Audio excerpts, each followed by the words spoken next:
Oh, yeah, like the dude just said, solid, conservative, and just plain right. Well, welcome to Thankful Thursday. That's what we call it around here, by the way. It's food on most days, it seems like, but Thursdays, we like to just go ahead and be thankful. So, Thankful Thursday has its own sound effect. Hit it. You got to be more thankful. Thank you very much. Thank you very much. Thank you very much, sir. You're a gentleman and a scholar. We thank you so much for this bountiful harvest of Domino's, KFC, and the always delicious Taco Bell. Have you said thank you once? Thank you. I love that sound effect. Where all did you find? How did you get that many thankful voices? Just It's funny if you look up thankful sound effects. You'd be surprised. Are you punking me right now? Is it that easy? No, the one of JD Vance saying, "Have you said thank you once?" That was my branch. I had to find that one. That came from a sound. I mean, that was literally from like a press release, almost like a YouTube video of the actual event. Yep, I had to pull a video from it. Yeah, no kidding. All right, hey, listen, we got a great show laid on for you. That would be, by the way, JP on the board you're hearing from right there. So good job on the thankful. I'm thankful for you. I'm thankful for you And too. I'm thankful for your sound effect. Let's do a show. We got plenty to lay on for you. So it's at halfway through the second hour. Halfway through the second hour on Thursdays, as always, we're thankful for Butters and Lee. So yeah, Butters and Lee coming on halfway through hour number 2, and then top of hour number 3. We got Jeff Poore coming in. Jeff Poore, editor-in-chief of 1819 News. He and I are going to dissect a few things related to the fact that the state legislature in Alabama finally adjourned its session. The state is now safer.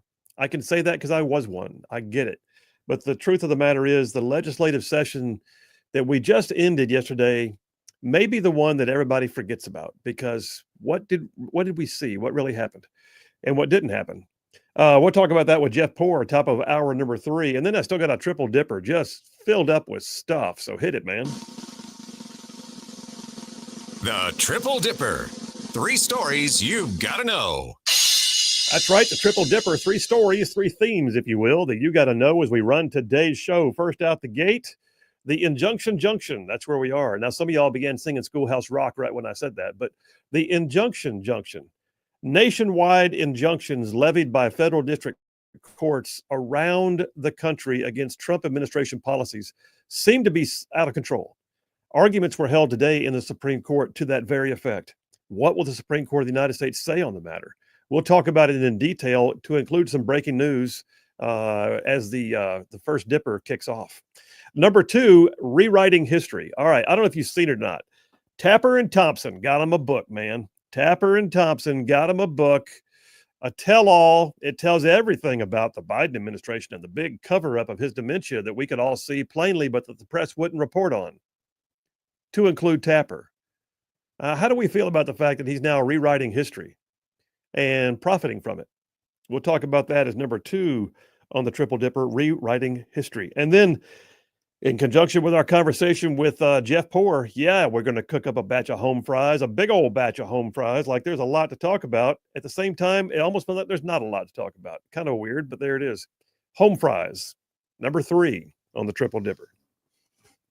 All right, well, let me jump on into the opening monologue, the Rightside Way opening monologue. And I'll just remind you guys that every single day, the Rightside Way monologue is brought to you by attorney Stan McDonald. Stan McDonald, law firm of Wilmer and Lee, 30-year veteran in the practice of law. And oh yeah, he is the sponsor daily of the Rightside Way monologue. And I'll tell you more about Stan here in just a few minutes. All right, listen, I got to start off by saying this. I'm looking at the wrong one. So let me just go over here and say this. I'm amazed at what some people can do. I'm amazed at what some people can do. I'm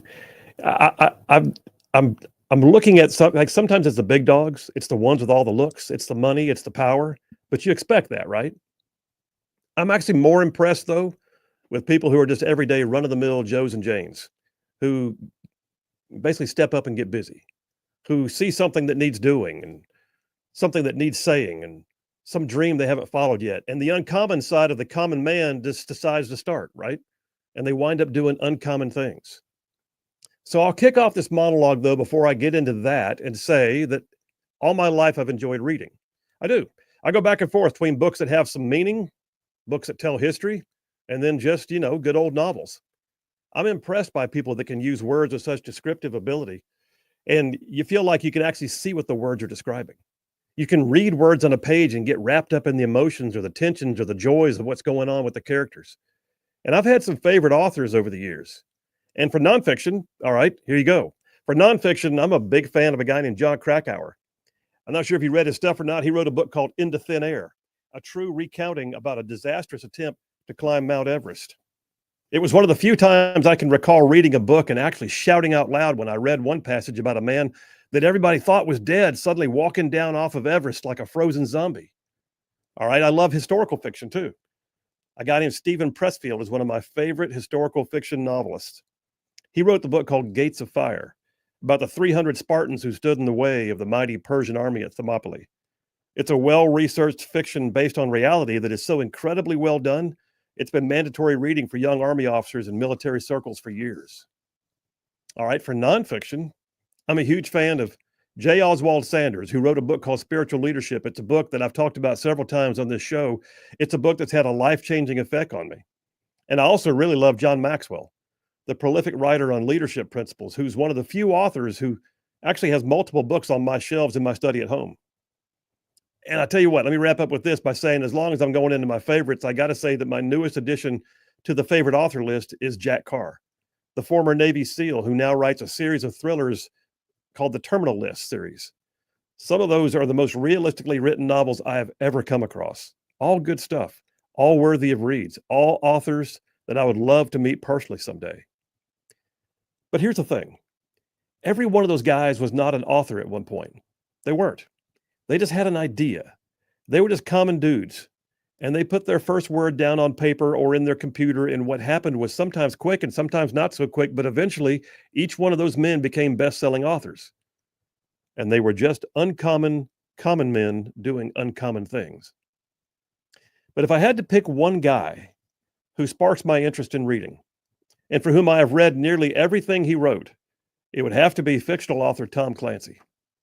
All right, nobody in modern history has done more to shape the dynamics of modern publishing than Clancy. And I don't say that lightly. It's true. And it is a tale worth telling. So let me tell it to you. So Tom Clancy was not an author by trade. He was a guy who had wanted to go to the military when he was young, but he had problems with his vision, so that disqualified him from military service. So he became an insurance salesman. No kidding. I mean, how absolutely ordinary does that sound? Tom Clancy was born in Baltimore in 1947. His dad worked for the post office. His mom worked in a department store. He was a Boy Scout. He went to Catholic school. Eventually, he went to Loyola University to get his college degree in physics. But his grades were so bad that he switched his major to English because, in his own words, it was easier. And even still, he was a really average student. Like literally average. He graduated from Loyola with a 1.9 GPA on a 4-point scale. That's a C student, y'all. Tom Clancy. And after college, like I said, in the early 70s, he became an insurance salesman. Just a common guy, right? But then he started writing. And his first novel is one of my all-time favorites, The Hunt for Red October. It's a fictional accounting of what would happen if a Soviet submarine commander decided to defect to the West with his nuclear sub. Clancy finished the book in 1982, and in 1984, he finally found a small publishing house that would give it a shot. So he sold Red October for $5,000.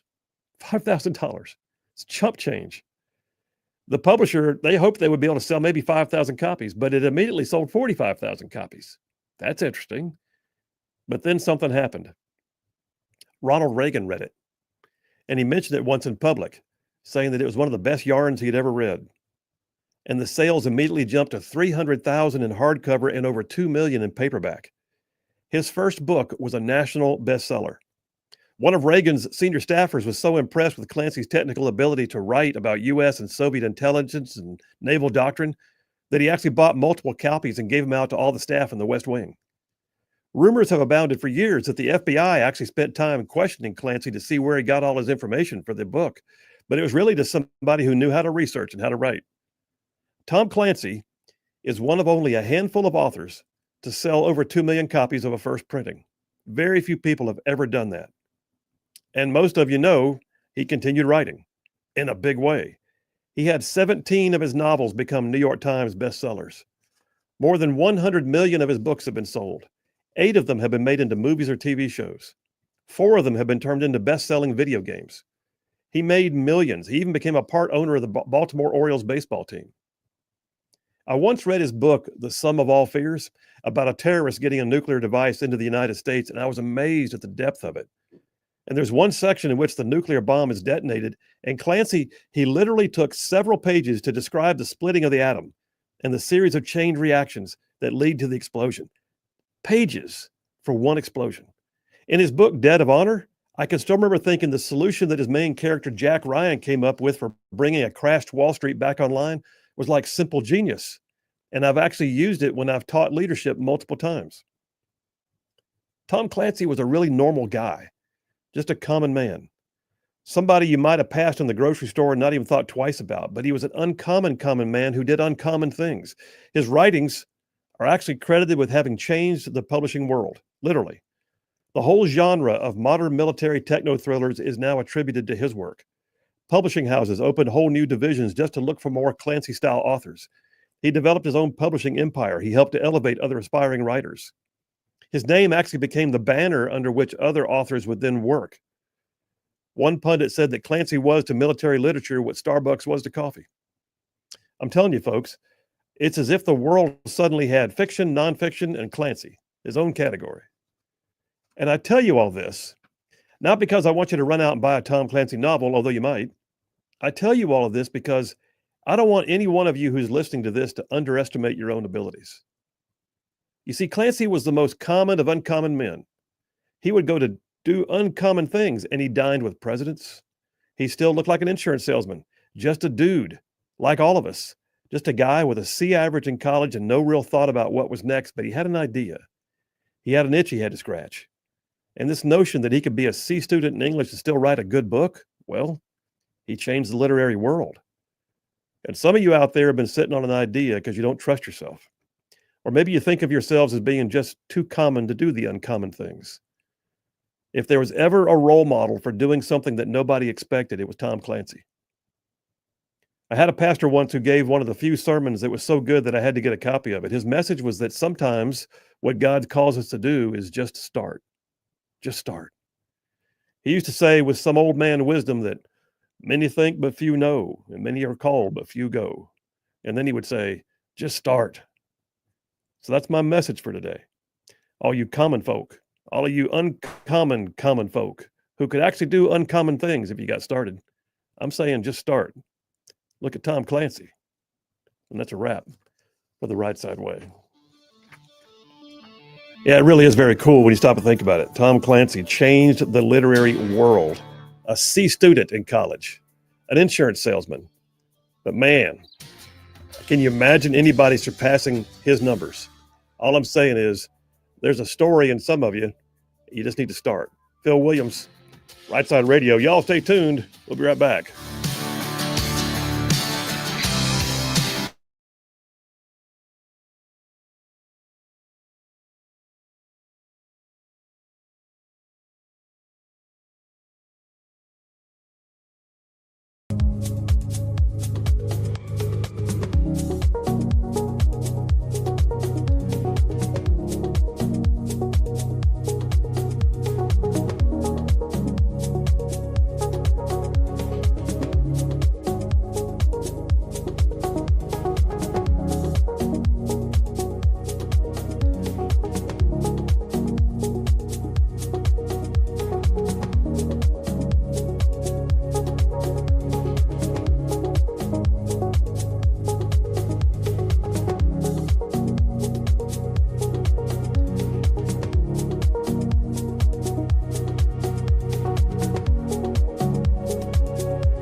And we are back. Phil Williams, Rightside Radio. Solid, conservative, and just plain right.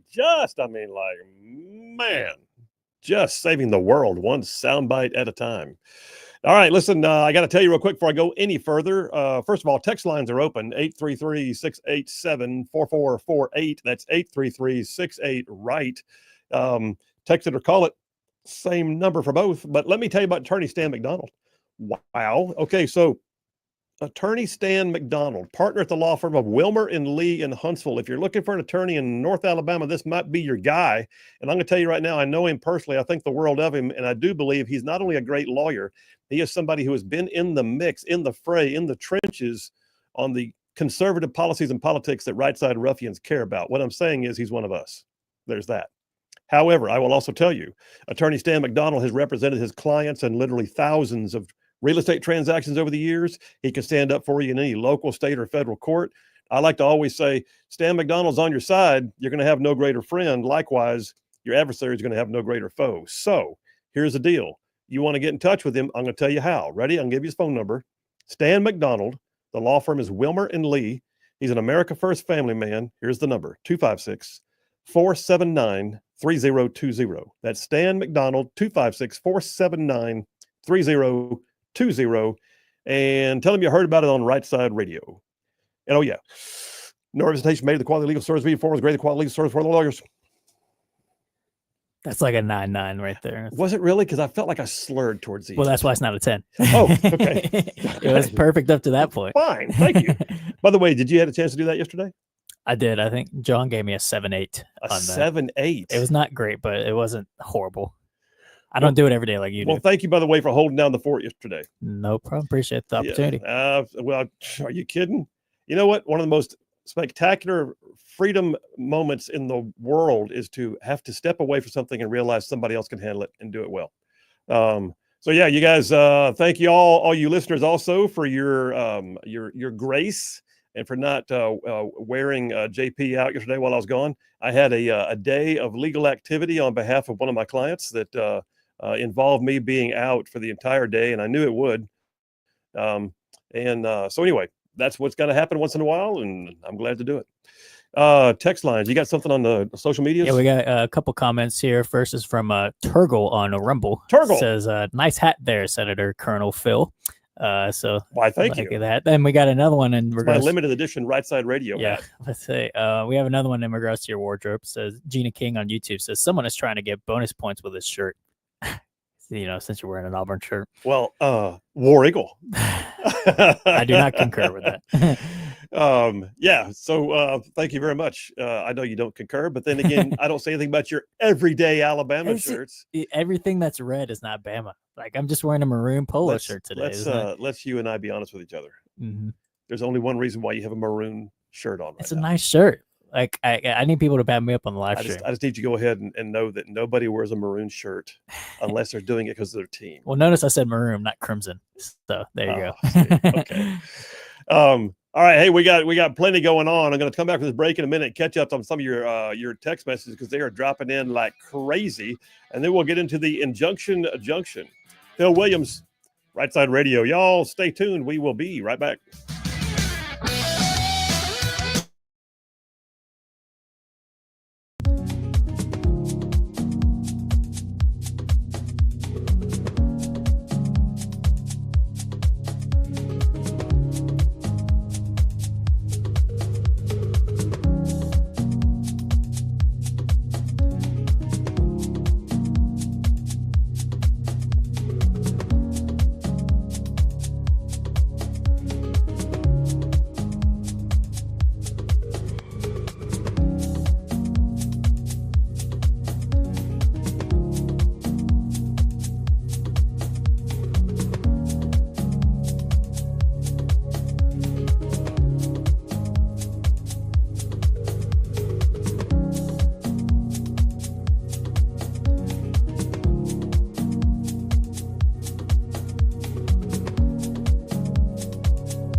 Solid conservative, just plain right.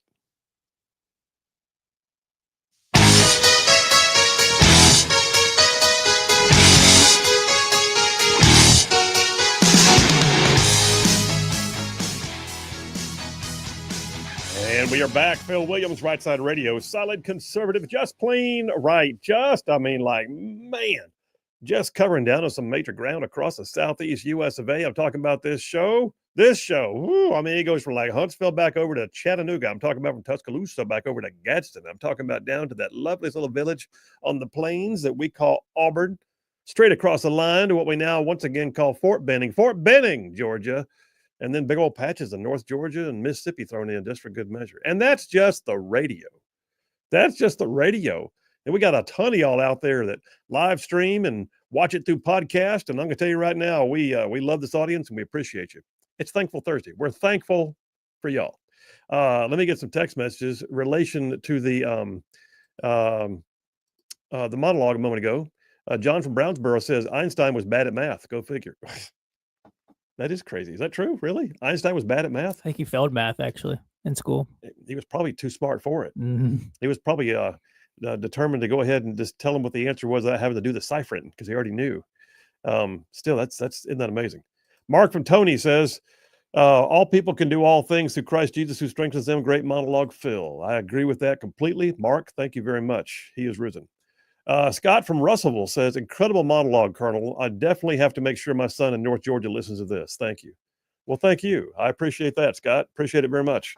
And tell him he can probably pick us up pretty easily on our affiliate out of Chattanooga, which is WGOW, or stream it online, either one. Jeff from Indiana says, you are right. Look what happened to that snot-nosed kid, Phil Williams. Okay, I see how this is going to go. He said it started out as a knucklehead, had to be sent to his father because his mother couldn't handle him. That's probably true. Straightened up, joined the service, excelled to become a colonel and a leader of men, and all kinds of other nice things that Jeff's saying. Jeff, thank you very much. Appreciate you, man. And yes, I was a knucklehead kid. I like to say I was a knothead. I was a knothead kid, but you got the rest right.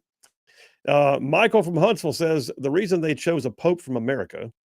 Okay, what's this got to do with anything I'm talking about? Anything? No. Moving on. Thank you, Michael. John from Huntsville says, welcome back, Phil. Spectacular monologue. I've never read an entire Tom Clancy book, but I'm a big fan of the Tom Clancy Rainbow Six video game. Yes. Absolutely brilliant video games. Also, JP, have you watched any of the PGA Championship today? Tough start for Rory McIlroy. He shot a 3 over 74 today. By the way, Phil has already earned 5 extra credit points for his amazing Auburn shirt. And I'll be nice to JP and not deduct any points for that hideous Alabama shirt. It's not an Alabama shirt. You know it's an Alabama shirt. It's a maroon polo. Stop it.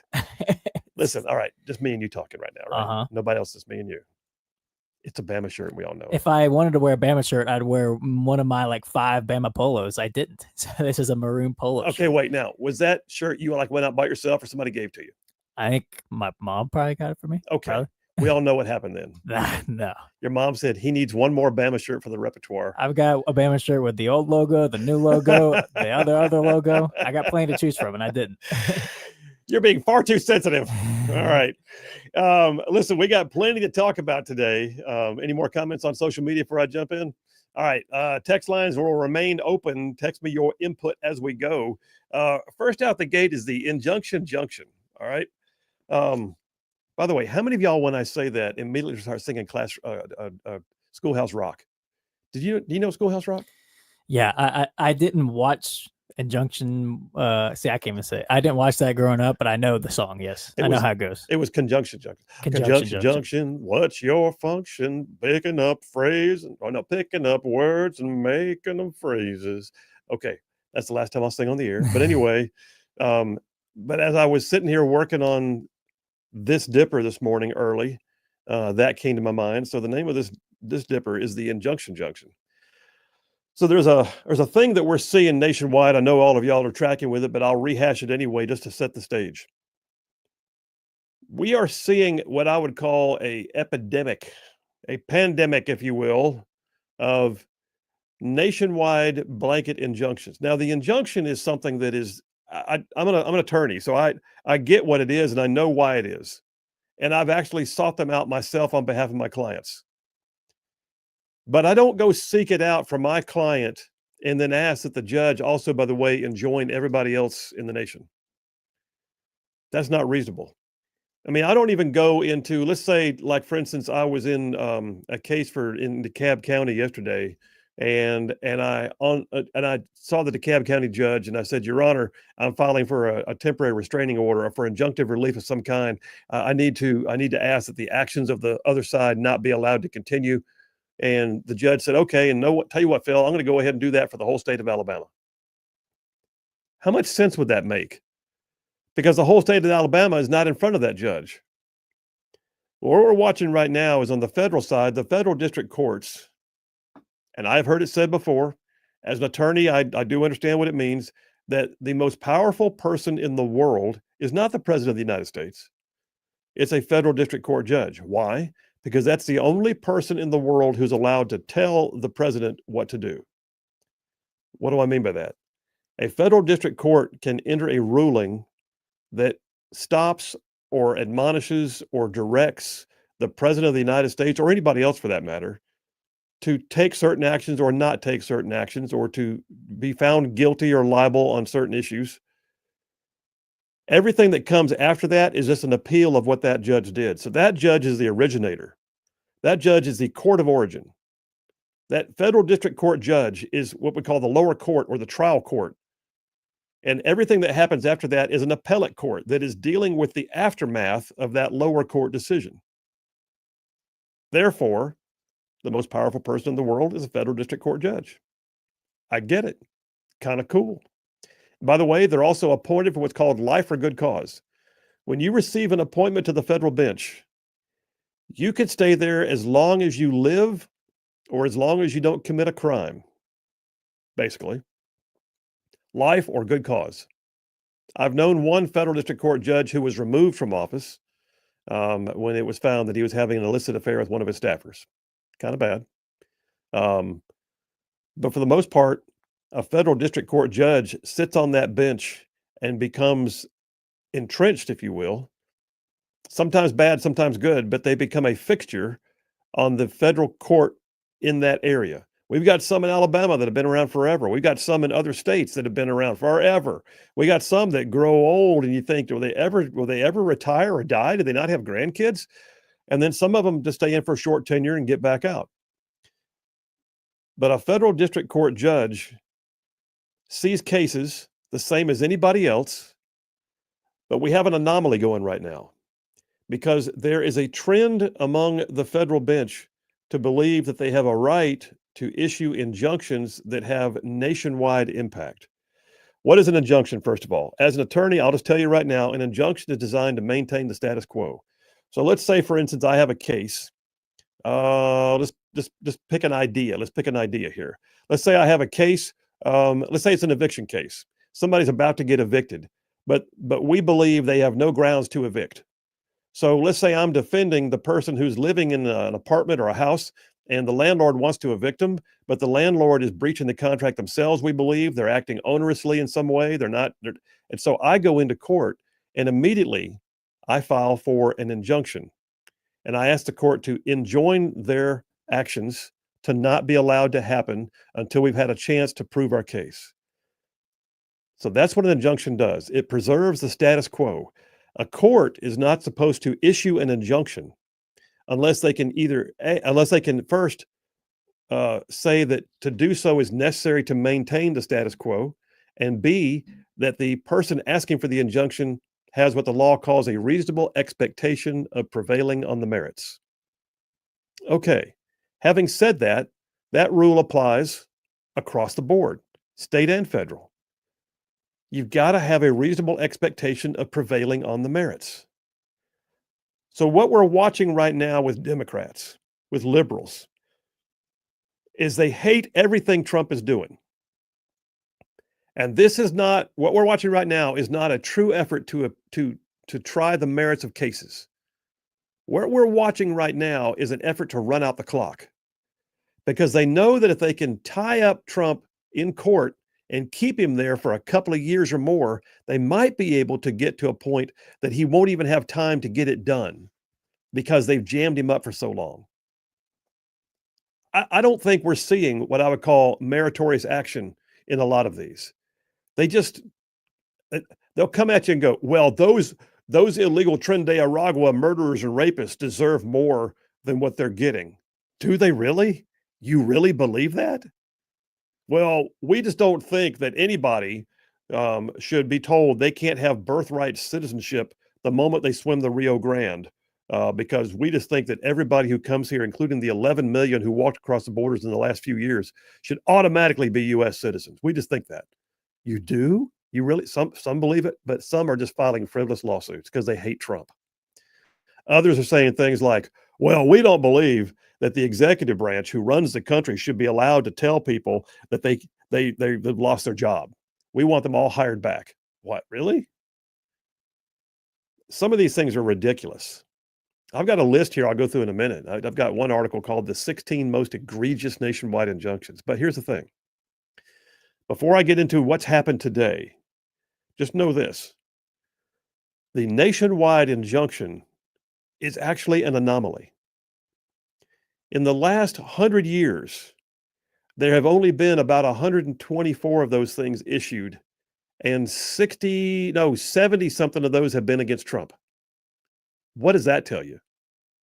I mean, we're looking at right now, you can count up the number of times that, let's take the last 3 presidents besides Trump. So Trump has had 4 years plus 100 days, right? So Trump is at literally 470-ish days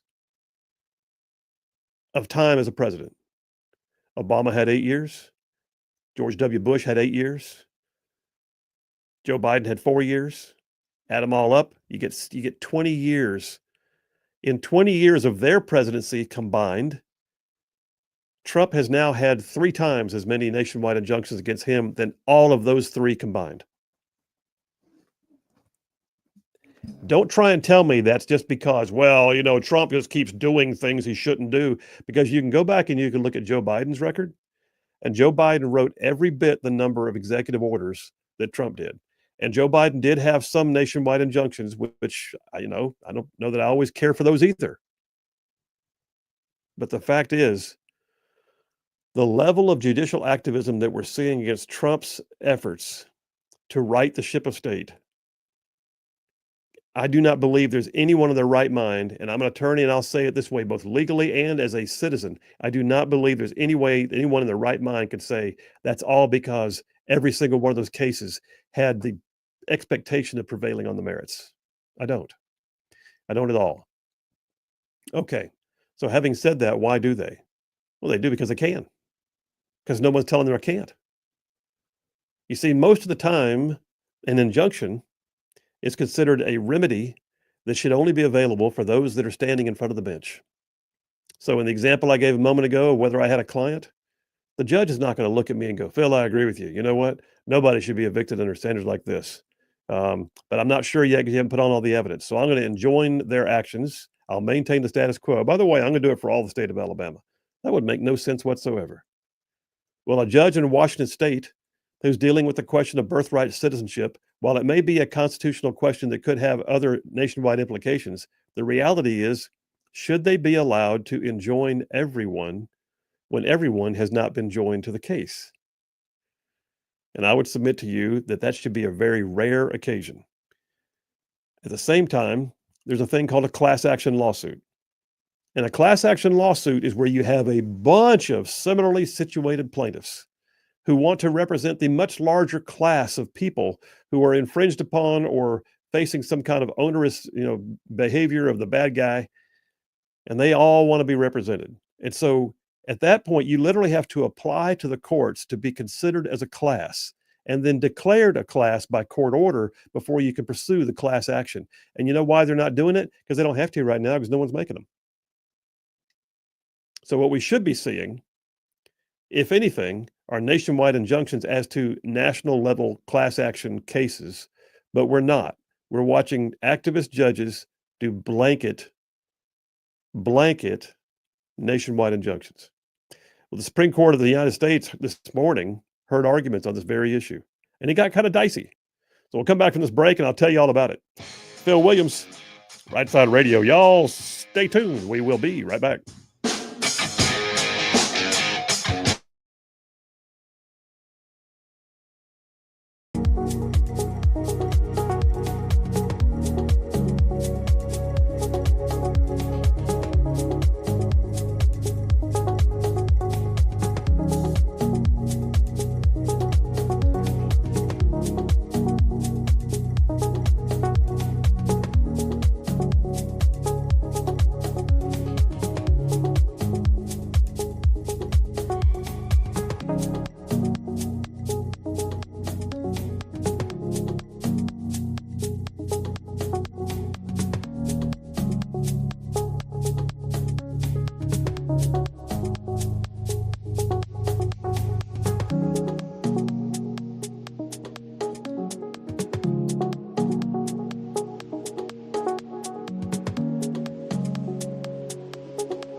And we are back. Phil Williams, Rightside Radio. Solid conservative, just plain right. Making common sense like a superpower. We were talking today about doing new coffee mugs for the store and whether we should put one of our taglines on it. I mean, we always say solid conservative, not just plain right. A lot of times I'll throw in there like making common sense like a superpower, saving the world one soundbite at a time, bulletproof influence, pulling pins on truth grenades. You know what we should do? Which one should we have on a coffee mug? Maybe we should just make like a grenade coffee mug that says "pulling pins on truth grenades." Dude, you think you haven't already thought of that? There's a company out there that makes a hand grenade. Oh yeah, mug. I've seen it. Yeah, that's why. And there's another one that makes a bomb, like an old school like bomb black, bomb mug. I want that one, but you can't get it without having it's got bad words on it. So maybe we just have a mug that has all of them on it, all those phrases on it. Just write down a list of them. Don't you love it when we think out loud on the radio? Yeah. All right. A couple of texts and I'll go back to my stuff. Adam from Athens says, great monologue, Phil. Thank you, sir. He said, we should all be thankful for JP. How about next time he just does the whole show with the whole 3 hours? JP, you've got a fan. Adam from Athens. Appreciate you, Adam. Yeah. Appreciate you listening yesterday. John from Harvest says, Phil, love the monologue. Also a big Tom Clancy fan. I've read all of his Jack Ryan books. Yep. Including the one in which the ending was eerily prescient of the 9/11 attacks. Yes. In fact, there have been a few things in Clancy books that you look at and go, huh, did somebody read this and come up with a plan? Because, wow. Yeah, The Hunt for Red October, too, by the way, his very first book, his ability to describe Soviet naval doctrine was so prolific that was the story that I heard that the FBI had in question. Now, I've seen online that sometimes some people say it's a old wives' tale, and some say it's not. But yeah, it was really something. All right, let me talk about this situation we're in right now with the Supreme Court of the United States. So the injunction junction. So here we are. I just described injunctions to you. I described nationwide injunctions to you. Here's the thing. So today, we're looking at a situation where the Supreme Court's going to hear arguments on it. Now, we're seeing stuff happening. By the way, part of why the Supreme Court has to take things up once in a while is because they get what's called a patchwork quilt of different rulings. One federal district court said this, one federal district court said that. Classic example, I got a piece here from Axios. Phil, did you go to Axios? I did. I go to these places so you don't have to. All right, so Axios reporting that this week, Tuesday, U.S. District Judge Stephanie Haynes ruled that Trump is allowed to use the Alien Enemies Act of 1798 to deport illegal criminal aliens. I'm sorry, I thought we had 3 other judges that said he couldn't. Well, we did. So now you've got what are known as conflicting rulings nationwide. What do we do with this? Well, Supreme Court's going to have to deal with it because you can't have people looking for an opportunity to go to court here, but not go to court there because it's always different. So right now we've got a situation where, and Axios is reporting it, Judge Stephanie Haynes says, yeah, you can do it. But I'm going to tell you right now, I believe you ought to give them 21 days notice. Okay. Well, at least she put some kind of parameter on it. But what does that do for the overall situation? Well, it leaves us with a gray area. Now we got to look at what to do. Supreme Court takes these things up. Well, today, the one they took up that wound up being more about injunctions than it was about the case itself is the question of birthright citizenship. It'll wind up being after the break before I can get into it in great detail, but the birthright citizenship case is really 3 cases wrapped into one, where 3 different courts have now ruled that Trump cannot say that because someone was here illegally and had a baby, that their baby should not be a citizen. It's an amazing thing. But the main question is, can they issue these blanket national orders? Phil Williams, Rightside Radio. Y'all stay tuned. We'll be right back.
Ashland, oh yeah, like the dude just said.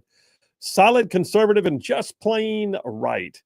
All right, welcome to hour number 2, which is amazing. I'm not sure where hour number 1 even went, but we're still in Dipper number 1, the Injunction Junction. Lawyer Phil talking to you right now. Part of my eclectic resume is, yes, I am a practicing attorney. I see this stuff on a regular basis.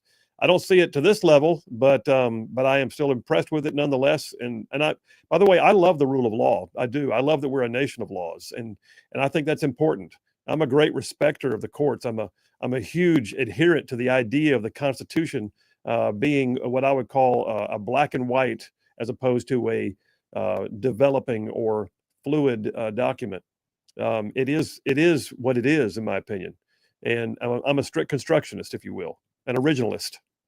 But today the Supreme Court heard a question on whether or not the Constitution of the United States would allow the President of the United States to issue an order that says that there's never been any intent in the Constitution for birthright citizenship for kids who are born of people who are not supposed to be here in the first place. Interesting. So this two-part thing happened. They went to the Supreme Court of the United States today, in large part because 3 cases on the birthright citizenship issue were consolidated into one, because this is a constitutional question and it has to get developed. It has to get basically treated by the Supreme Court with the level of deference and scrutiny that it requires to issue something that all the courts can then work with. But in the course of doing it, as much time, if not more, was spent on the issue of whether or not there can be nationwide injunctions the way we've been seeing them. And I see I got a phone call. I'll take it in just a minute. All right. I'm going to try and wrap this thought and then I'll come back to that phone call. Here's the deal.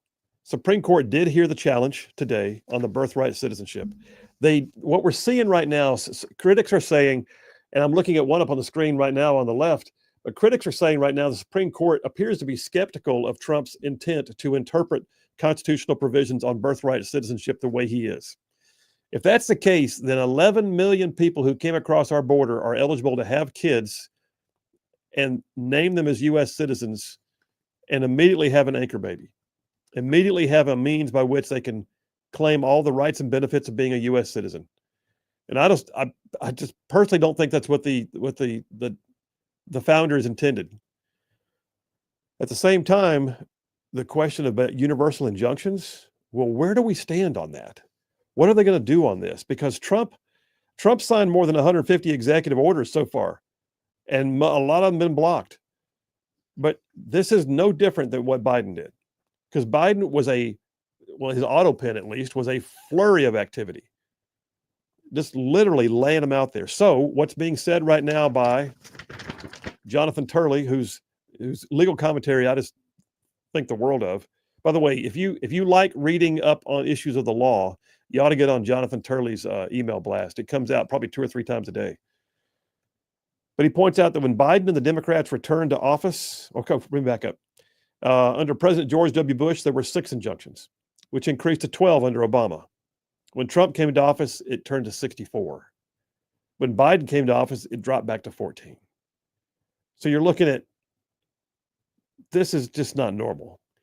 Biden did precisely what Trump did, seeking to negate virtually all of his predecessor's orders, says Turley, and then seek sweeping new legal reforms. He was repeatedly found to have violated the Constitution, but there was not a torrent of preliminary nationwide injunctions. No, there weren't. I've got a series of cases that I'll talk about the way this is going, and I'll tell you what the court seemed to do today. But let me get a call real quick from Sparky. Sparky from Harvest. Hey, buddy, how are you? I'm good. Good show. Good topic. Thanks, man. I think these radical activists, judges and justices, even the 3 on the Supreme Court, they're about to find out what the mainstream media has found out over the last year or two, what most of the Democrats in Congress have found out, and that is, if you mess around with a radical agenda that doesn't resonate with the average American taxpayer, then trust in you and your institutions goes into the toilet. Yeah. And right now, the trust in the media, trust in the U.S. Congress, and pretty soon the trust in the courts of the United States is going to go into the toilet, because nobody's going to believe in the entire system because of the actions of a handful of these activist, socialist, liberal numbskulls. And it's the law of unintended consequences. They're going to have their stronger language, but mess around and find out. Yeah. Well, you're absolutely right. And some of them you look at and go, well, we think you're activists. Some of them you look at and say, you're definitely an activist. There's one case I've got here. It's called Community Legal Services in Palo Alto versus Health and Human Services. Anyway, the bottom line is the judge in that case used to work for the activist group that is now the plaintiff in the case, and she's ruling in their favor. And I'm thinking, why didn't you recuse? That's ridiculous. You're an activist before you took the bench, and now once you're on a bench, you're helping your activist buddies, and it's wrong. Well, exactly, and words matter too when you think about it. Justice Ketanji Brown, who refused to offer a definition of the word woman because she's not a trained biologist. Yeah.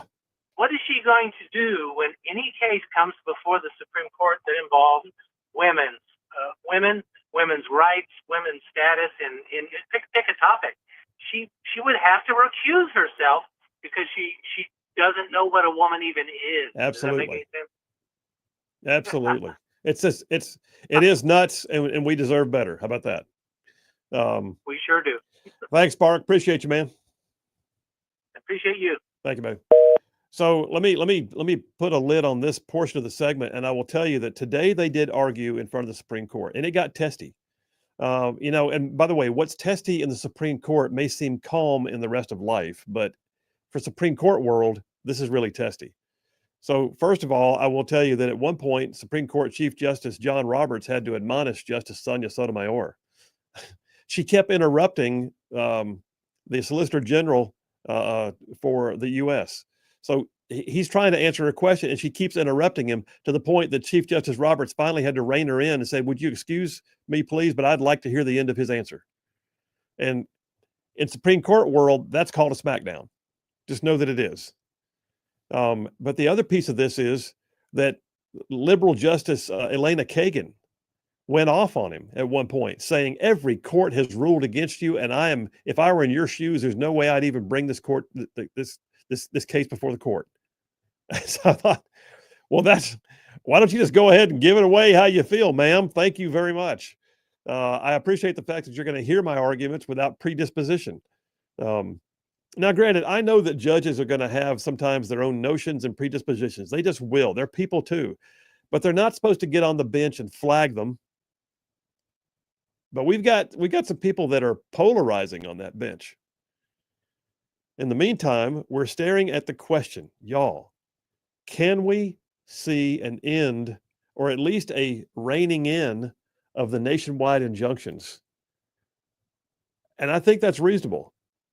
Make them do the work of declaring a class and having a class action suit if that's what they want to do. But they don't want to do it. And you know why? Because they don't have to right now. They know they can get in front of the right judge. They can do a little forum shopping. They can suddenly realize, hey, let's file this one in the Ninth Circuit out in California where it's always liberal. Let's file this one in so-and-so's courtroom because we know what she'll do. And that forum shopping, by the way, is supposed to be illegal. But they do. They go and find just the right plaintiff in just the right area, so just the right jurisdiction is there, and then they try to basically jump into just the right courtroom and get hopefully just the right injunction. And all this really is not a question of prevailing on the merits. This is a question of them doing everything they can to run out the clock. Hey, last couple of cases that I'll just tell you about, that would happen today. And when we hear something, by the way, it's not going to be today, but we may actually get a ruling on this pretty quick because it does have some pretty serious import. But it may, since it also dealt with the merits of a case on birthright citizenship, it might be June before we know for a fact. But I've got 16 other cases in this one article from the Federalist. Hear how big that one is? It's thick. That's a thick one, man. That's a brick. That's a brick of paper. I'm not going to go into all of them. Just to give you an idea of what we're looking at. How about this? Pasito versus Trump. Pasito versus Trump. Trump signed an executive order suspending refugee resettlements, freezing funding for processing of refugees. It was an abused system during the Biden administration. And then the judge steps in, Judge Jamal Whitehead, who had been appointed by Biden, and he demanded that not only that they be settled and all the refugees brought in, but he demanded that funding be restored. Okay. You predisposed, that's their judge? I told you a minute ago about the activist judge who used to work for the same organization that is now the plaintiff in her case, in the case before her, and she's not getting out. I've got another one right here. Maryland versus U.S. Department of Agriculture. What is this one? Well, this is where Trump took an executive order to basically do reduction in forces from, government employees. We've got to blow to bureaucracy. All God's children know we got to blow to bureaucracy. I hate for anybody to lose their job. At the same time, the boss has still got to be the boss. And so Trump was looking at a major reduction in probationary employees. And Judge James Kelleher Bradar, an Obama appointee serving in Maryland, issued a nationwide injunction and ordered the agencies all to rehire the thousands of terminated employees. Put them all back to work. You put them back on the job. I'm the boss now. Luckily, the Fourth Circuit Court of Appeals told that judge he was wrong, and the Trump administration was able to move forward. How about this one? Moving on down the line. AIDS Vaccine Advocacy Coalition. What is this about? Well, we've got a 90-day pause put on, that's all it was. Trump put a 90-day pause on foreign assistance through USAID till they figured out what was what and who was writing checks. USAID was a slush fund, y'all. Everybody knows it.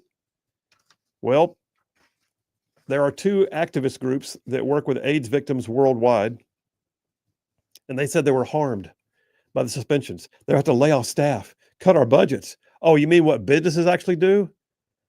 And U.S. District Judge Amir Ali issued a restraining order nationwide, blocking the Trump administration from suspending foreign aid funding.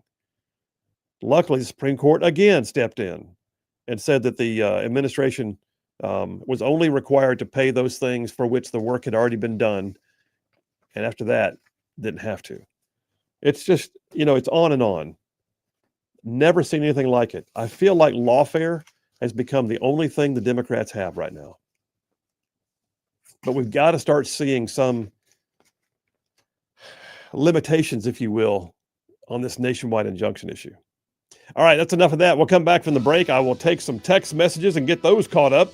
And then we're moving on down to the bottom of the hour, at which point we're going to have some Butters and Lee. Y'all stay tuned. Phil Williams, Rightside Radio. Thankful Thursday.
And we are back. Phil Williams, Rightside Radio, solid conservative, just plain right. Saving the world one soundbite at a time. Hey, before I forget, by the way, the latest edition of my podcast, The Right Philosophy, is out. The Right Philosophy, this time the topic is, it's just called Democrats Are Crazy. That's the topic. And I give you example after example. But yes, the Right Philosophy podcast, it's up on our website. You can find it on YouTube. It's posted all over the place to include our social medias. So check it out. The Right Philosophy video podcast available for you right now. All right, let me go to the phones. Is that Jeffro from Indiana already? What's he doing? Jeffro, what are you doing so early, buddy? Oh, did we lose him? That was hurtful. Was that his phone? I think we lost him. I think we did. Try him again. Let me get some text messages while you're doing that. Jeremy from Madison says, couldn't you prosecute someone for shopping for a courtroom based on the grounds they didn't go to the closest available? Yes. Forum shopping is what they call it, and it is a bad thing. You can get a lawyer disbarred that way. A judge can throw out a case that way. The uphill climb on this is you have to prove that's the case. You have to prove that. I mean, you have to prove that's actually what happened. If it's very obvious that they came across state lines, or they, the law firm from, Birmingham is there doing a case in Nashville, just to understand that there's going to have to be some explanation for why you wound up in this venue. And I'll be honest, in Alabama, I can't tell you how many times we passed conservative legislation only to watch it go to the usual suspects, like Judge Myron Thompson, who's on the federal bench down in the Montgomery area. Somehow or another, it always wound up with him. Some will say, well, that's because it was a Montgomery thing. Not always. It's because I think they were just making sure they got it to his courtroom. Jeff from Indiana texted in there, buddy. He says it dropped. He'll call back later. Okay, we'll get you later then, man. Michael from Huntsville says, speaking of no tax, what are you? Okay. Thank you, Michael. He texted in yesterday during the replay. I don't think he knew it was a replay when you and Butcham were talking about the overtime text. So that's probably what he's probably texting in to get why he's got you. Okay. Thanks, Michael. Adam from Athens says, we can all appreciate JP even when he's wearing that ugly Bama shirt. Go Vols. Now, I will say, if you're going to come at us with Go Vols, we got to talk about that puke orange y'all wear. The worst orange. It's like the inside of a pumpkin orange. Yeah, it is. Like something that happened in a baby diaper orange. And then they wear those all gray uniforms too. Those are even worse. And I realize that I'm talking to an audience from Chattanooga right now, and I'm really losing friends. Well, Chattanooga could be Vanderbilt too. It's not just Tennessee. It could be East Tennessee State. Or Chattanooga, UTC. Memphis. Yeah. We don't know. They might be North Carolina fans. Yeah. Who knows? John C. from Madison says we ought to put something on a mug. Oh, he's given us his company logo and says, put this on a mug. American Pride Carpet Cleaners. Nice. Well played, sir. All right, listen, we got plenty more to talk about. The bottom line is this. We don't know when they're going to come back with a ruling on this issue of the nationwide injunctions, but I think they have to do it soon. And they have to, because not only are they dealing with the merits of a case on birthright citizenship, but they are dealing with a question that goes way beyond that. We're dealing with the question of whether or not a single court can disrupt a nationwide policy. And I understand that there are times when that nationwide policy is the issue in a nationwide sense. But the blanket level of national injunction that we're seeing is obviously out of whack. It's way out of whack. And it's out of whack towards Trump. And yes, I'm partisan. I know I am. And yes, I'm also an attorney. I get that. I understand why these things happen the way they do sometimes. But I see activism, and it's very clearly evident, especially when you look at some of the judges' personal lives and you realize they never should have been allowed to keep the case. All right, we'll tell you more as we know more. That was the Injunction Junction. Coming up next, we're going to do a round of Butters and Lee. Phil Williams, Rightside Radio. Y'all stay tuned. We will be right back.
Hey, all you right side ruffians out there, you are listening to Right Side Radio, solid conservative, just plain right.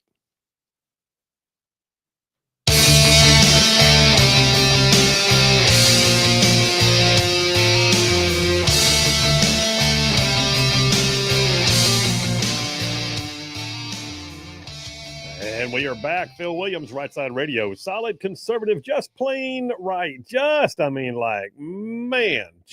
covering down on some major ground across the southeast US of A. Y'all, I'm talking about this show right here, this show.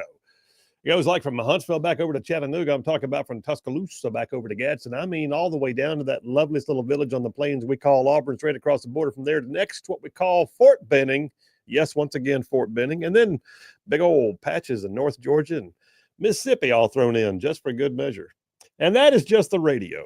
That's not even including the people who stream it online and watch us on all the social media platforms that we're on. So thank you all for making this show what it is, and we love you and appreciate you. Oh, all right. Let's jump on in. It's that time of week. Halfway through hour number 2 on a Thankful Thursday means we got to bring in 2 people who just do a lot to really make this show what it is. And they've become part of the Right Side family, both of them.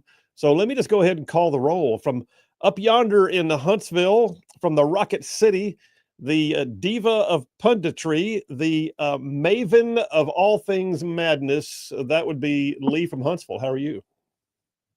I'm good. Good. You're enjoying these intros every week? I mean, they're all a little bit different, but I love them. Oh, all right. Well, turning my attention now to the local area, but still coming in by clean feed, that would be the digital master, the guy who makes all of our electronic stuff work, the guy who is indeed smooth as butter. That would be Butters. Are you there, buddy? Well, I'm glad of it. And that means I pronounce a quorum. So Butters and Lee. Okay. Here we go, fellas. You know the deal. I got to go with questions to you. You have answers to me. Round 2, it switches around. But right now, here's my first question. I just spent time talking about it. So yes, I've probably poisoned the well, but let me just go ahead and get your thoughts. So the Supreme Court today held oral arguments on the question of whether or not federal district courts can continue to issue blanket nationwide injunctions. And it's a big, hairy deal. Or whether or not that can be curtailed. Can they limit that? So here's my question for you. What were your thoughts on this, basically? And I want to know, is it just that Trump is wrong a lot, or is it the courts are wrong a lot? Lee, I'll start with you. What do you think? I think that they're giving judges the ability to do a countrywide injunction from their small area is ridiculous. They should have to have class action lawsuits, like you said. I mean, this is just common sense. Because if you say, air quotes, it's illegal to shop judges. Well, even one of them, maybe it was Kagan, I can't remember who said it, said, well, most all of the, the judge out of this state ruled against Trump. And then I think it was Texas that ruled against Biden. You can tell that's what they're doing. It's obvious. Yeah. So by not striking this down, you're basically de facto saying you can judge shop, it's fine.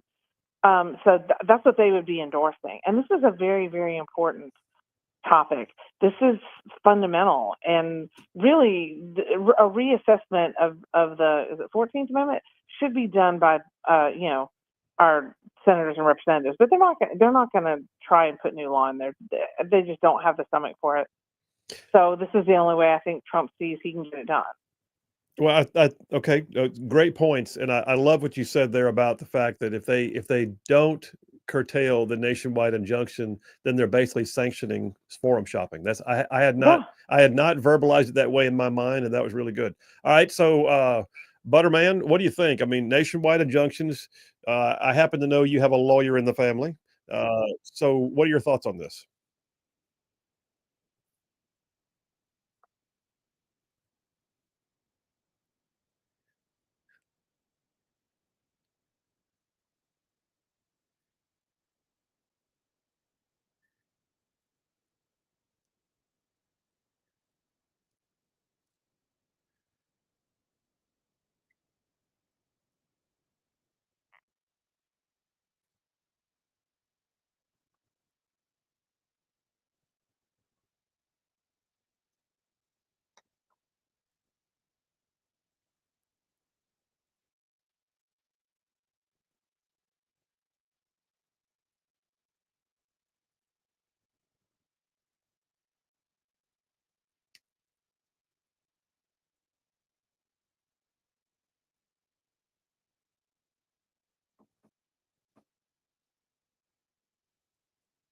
Legal buffoonery. I like it.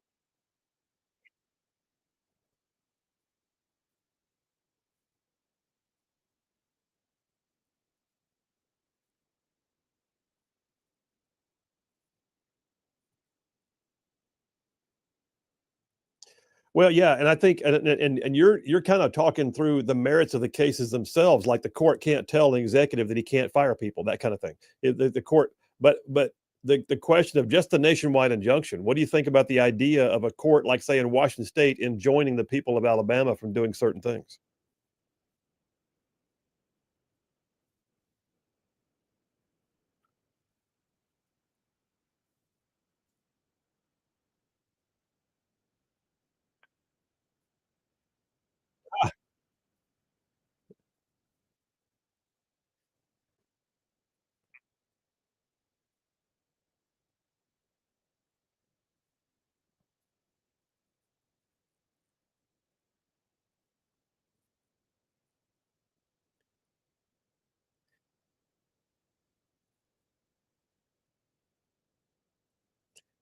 Yeah, and I think they're also they are using the rule of law against us, but it's really not even the rule of law. I think they're just running out the clock. I mean, that's what I said earlier. Was that before Yeah, you guys that's came what they're on? doing. I think they're literally trying to jam things up, knowing that if they run out the clock, that Trump won't ever get to do the thing because the next president, if they can get a Democrat in there, would certainly undo everything he's trying to do.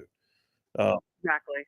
But can I also say that the founders of this country, of each of our states, would never stop throwing up if they saw this happening. It would sicken them. They would never envision a time, say in Georgia, where somebody in Virginia is making laws for them. That was not how we were created at all.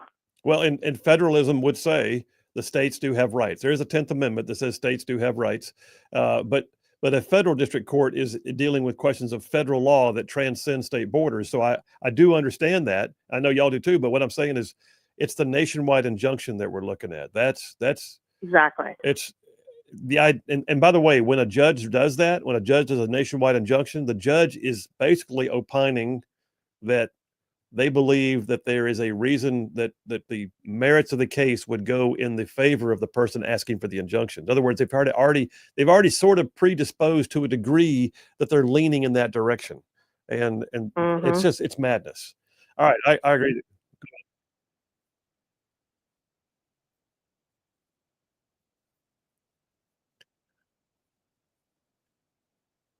Well, and I just did for the last hour, but but before y'all came on, but that was my first dipper. It was literally called the Injunction Junction, and I unpacked this thing hard, man. But I could see. I don't think we're done with it. Let's put it that way. I could see it going again. All right, fellers, let me go to the next one, and this time I'll go with Butters first. So, all right, change the subject. Jake Tapper got himself a book. So Jake Tapper of CNN has a book coming out. It's a big expose, and it tells all the things that were happening behind the scenes to prop Biden up and make Weekend at Bernie's look like it was really okay. And there's even talk right now that he may have movie rights coming out of this. He and his writing partner Thompson. So I'm looking at this and thinking, okay, wasn't Jake Tapper a part of the cover-up? Wasn't he one of the ones who was shutting down the messaging that something's wrong with Biden over the past 4 years? So here's my question for you. Give me your thoughts, good, bad, ugly, indifferent, to the idea of a member of the press profiting upon the press didn't report after the fact. You first, Butters.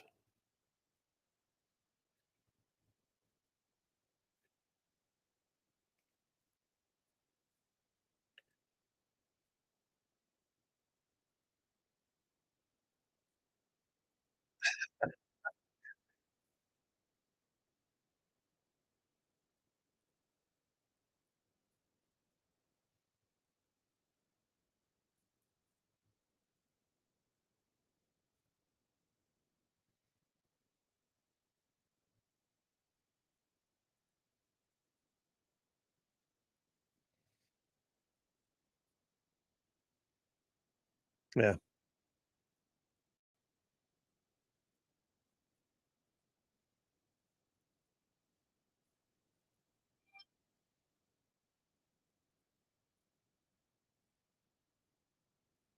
You're on a roll, dude. So far from you, we've had legal buffoonery and moral repugnance. I'm liking the phraseology. Was true. All right, let me turn my attention northward. Lee, what do you think about Jake Tapper, the book, the cover up? Is he a part of it? Of course he's a part of it. I mean, of course. I love how people nicknamed him Fake Tapper because this is the truth. Oh, I have not heard this that. That's man. Good. Oh, you haven't? Oh, yeah, I love that one. Here's the thing. It takes part in this cover up, and then as soon as he's out of office, has this book ready to go, and then now he's like the reporter going, well, look at this, isn't it despicable? Well, hello, sir. This was you. You were one of the ones staunchly defending him. You were one of the ones, throwing flaming arrows at Republicans, saying that look at what they were doing, how awful it was that they're criticizing Biden, when it was clear that he was in decline. So Jake Tapper, A, is a liar, complete and total. B, and a scumbag, because he's trying to profit off a system that he propped up. Buddy, I love the name is Original Sin. The original sin here is that Jake Tapper committed an obvious falsehood crime, sitting here saying over and over again how good Biden was doing, and then now is running to the other side going, oh, look, let's expose this. No, I want nothing to do with this guy, and I think, he's a piece of excrement for what he's doing here. Oh, God. I swear, I think both of y'all had a Red Bull before you came on today. This is awesome. Yeah, go ahead.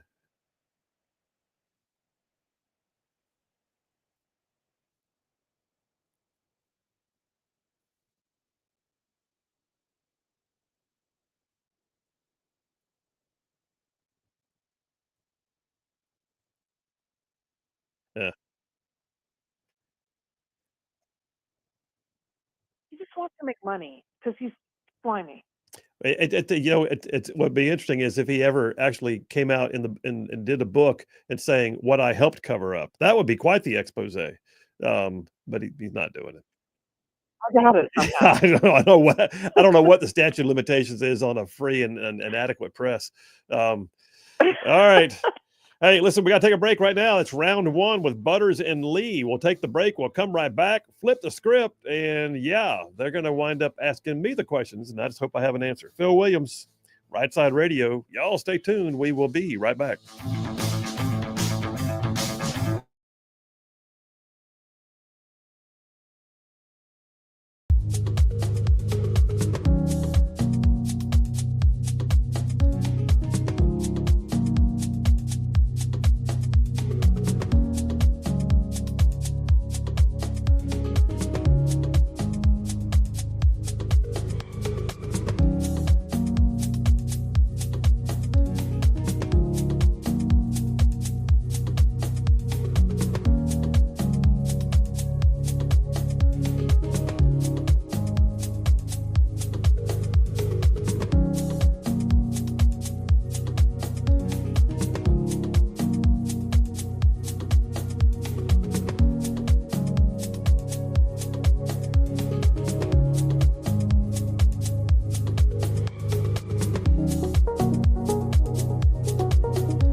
And we are back. Phil Williams, Rightside Radio, solid conservative, just plain right.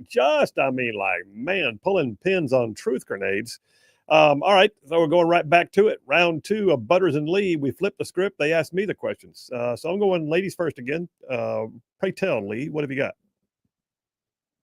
So I know you've seen on the news that Trump allowed the Afrikaners, like, I don't know, almost 50 of them to come over as refugees from South Africa. Yeah.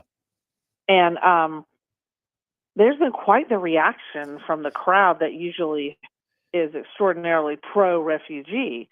And so I just want to know from you what you think about their reaction, which is, oh, no, they shouldn't come here.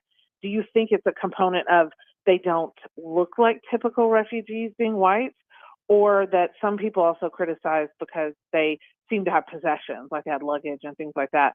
Me personally, I'd rather have people come over here that can already support themselves, but hey. I think it was both of those things, plus the fact that it was Trump who let him in. I think if Biden had let him in, it would have been all okay. I think because Trump let them in and they're white and they came here with a desire to assimilate into the culture and become productive citizens, it's like Trump said, why would we not want people who are willing to make our country better? And by the way, they are truly being persecuted. There's some really awful things happening in South Africa right now.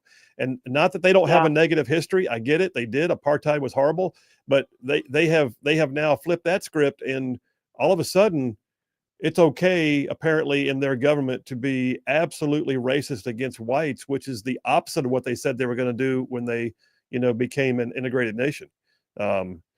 So it's a mess. South Africa is literally a dumpster fire right now, and these folks, literally 50 of them, and you got the Episcopal Church saying they're not going to help them. I mean, an actual denomination of a allegedly Christian church is saying they're not going to help them because they don't fit the mold. What does that even mean? Well, it shows you what their leadership believes anyway. Yeah, it does. I think it's a mess. I think both the reasons you cited, plus me adding to it, that it's because Trump was the one who did it. That was the kicker for them. Yeah, it's something to watch. What you got, bud?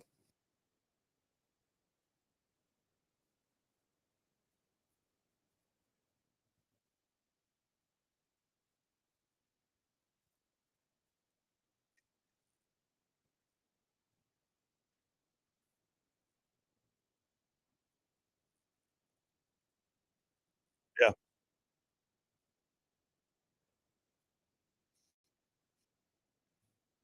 But it's definite persecution right now. We're seeing almost genocidal calls for murder, and we're also watching the government passing laws that allows whites to have their land taken because they're white.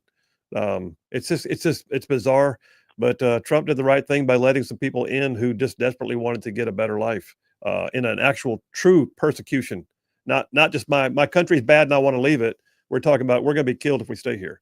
All right, what you got for me there, Butterman?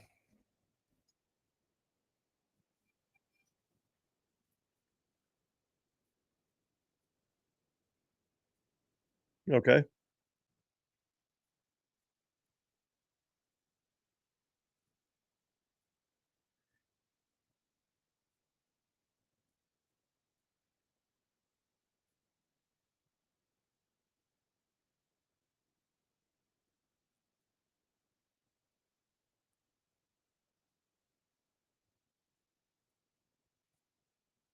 Wow, I'm trying to digest that because that was that was more than a soundbite. That was a pontification. Get that pontification? That was like the dun dun. So I think what he's doing is he's calling for people to basically turn their swords into plowshares. And I think that's his role. I mean, I think part of his role is to call for peace. I know he says, what was the opening line? War is not inevitable. Yeah. There's a realism attached to it for what he said, but he still knows that the position that he's been given, the influence he's been handed, is something that is best to use to design to call for peace. And I think it falls in line with where the Trump administration is right now too, calling for peace in Ukraine, calling for peace between India and Pakistan, calling for Iran to give up its nuclear programs. I mean, my first thoughts are he's doing what a pope should do, Is he getting into politics? I don't know that for a fact because that was very general. He didn't call out any one world leader that you saw, did he?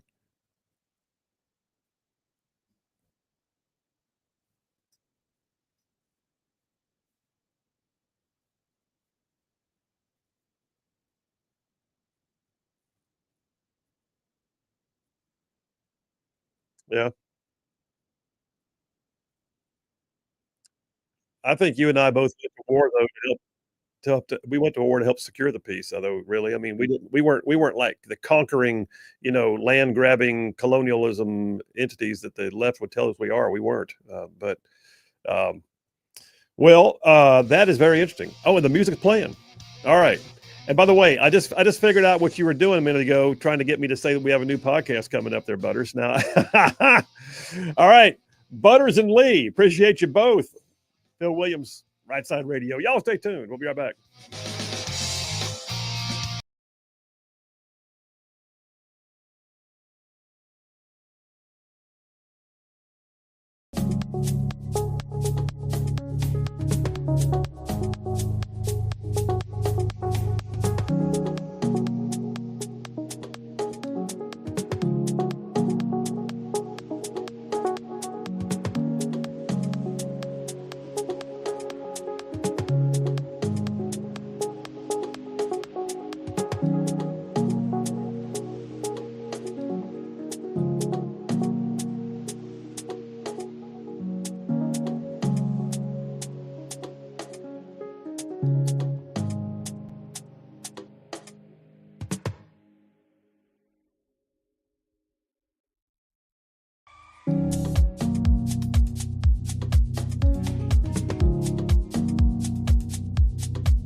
Yeah, like the dude just said, solid, conservative, and just plain right. Well, welcome to hour number 3 on a thankful Thursday. We're glad y'all are here. And by the way, I got somebody else coming on right now. I'm glad he's here.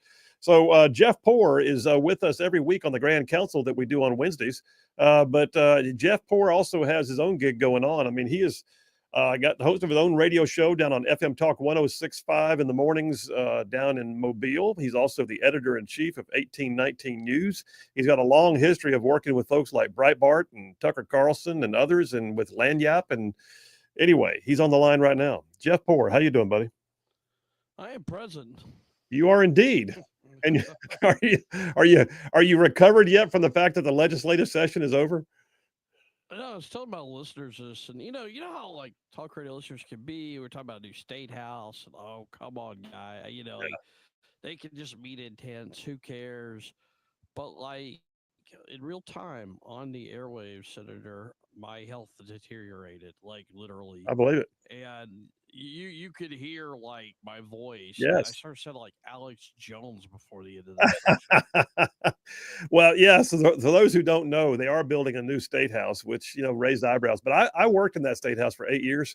I'm gonna tell you right now, within 3 hours, every time I was there, my eyes would be burning. There's so much mold in that building, so many problems. It's probably got asbestos in the walls.